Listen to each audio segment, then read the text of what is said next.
तो hello friends, आपका स्वागत है हमारे चैनल मनमोहन संगीत और ज्ञान गंगा में।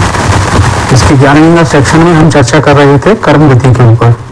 कर्म गति तारे ना ही टरे, इसके ऊपर हमने इससे पहले कई सारे टॉपिक हमने कवर कर चुके हैं, जिनको मैं शॉर्ट में आपको बताता हूँ ताकि ये उससे संबंधित ही है। लेकिन अगर आप इन सारे चैनल टॉपिकों को जानना चाहते हैं तो हमारे इससे पीछे की वीडियो आप देख सकते हैं, जिसमें भी हमने संतुष्ट आत्मा असंतुष्ट आत्मा इसके ऊपर चर्चा किया।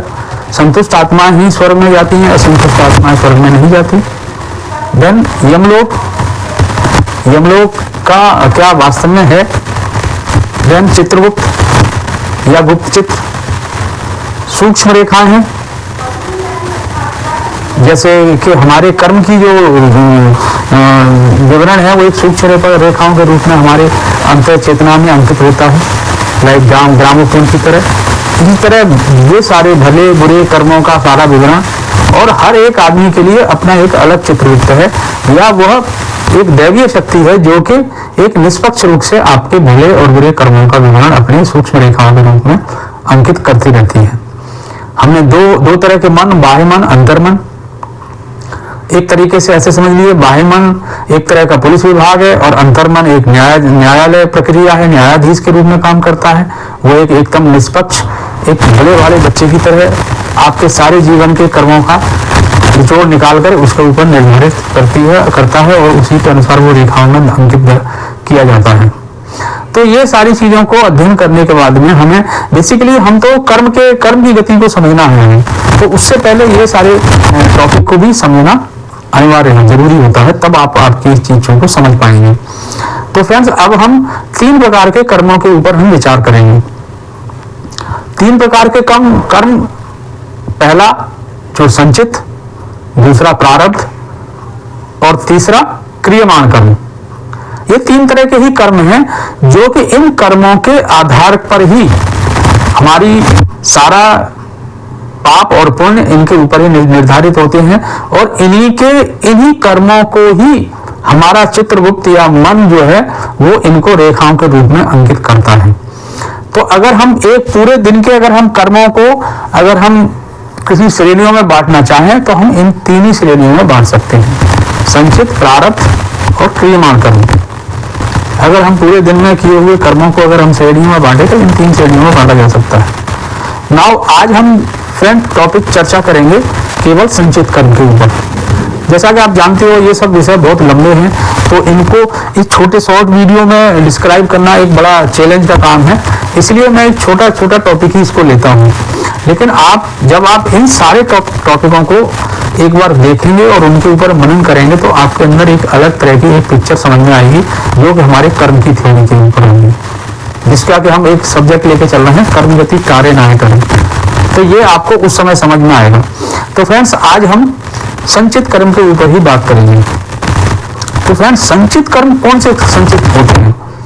एक्चुअली संचित कर्म वो होते हैं जो कि हमारे मन की बिना जानकारी के या हमारी इच्छा की जानकारी के विपरीत भी ऐसे कर्म हो जाते हैं जो हमारी अंतर चेतना के अंदर एक कोने में जाकर के अंकित हो जाते हैं। उदाहरण के तौर पर, अगर हम किसी दुष्ट प्रवृत्ति के लोगों के मोहल्ले से अगर गुजर जाएं, या हम एक बुरे सज्जनों की संगति में कुछ समय के लिए आए, तो उनके द्वारा किए गए बुरे कर्मों का प्रभाव हमारे अंतर चेतना पर पड़ता तो है, लेकिन हमारे मन ने उस चीज की स्वीकृति नहीं दी है।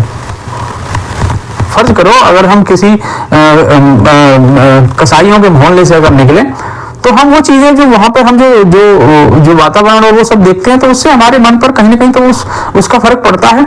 हालांकि वो एक बहुत ही कमजोर स्वभाव के संस्कार होता है, लेकिन हमारे मन के ऊपर उसका प्रभाव तो पड़ता है।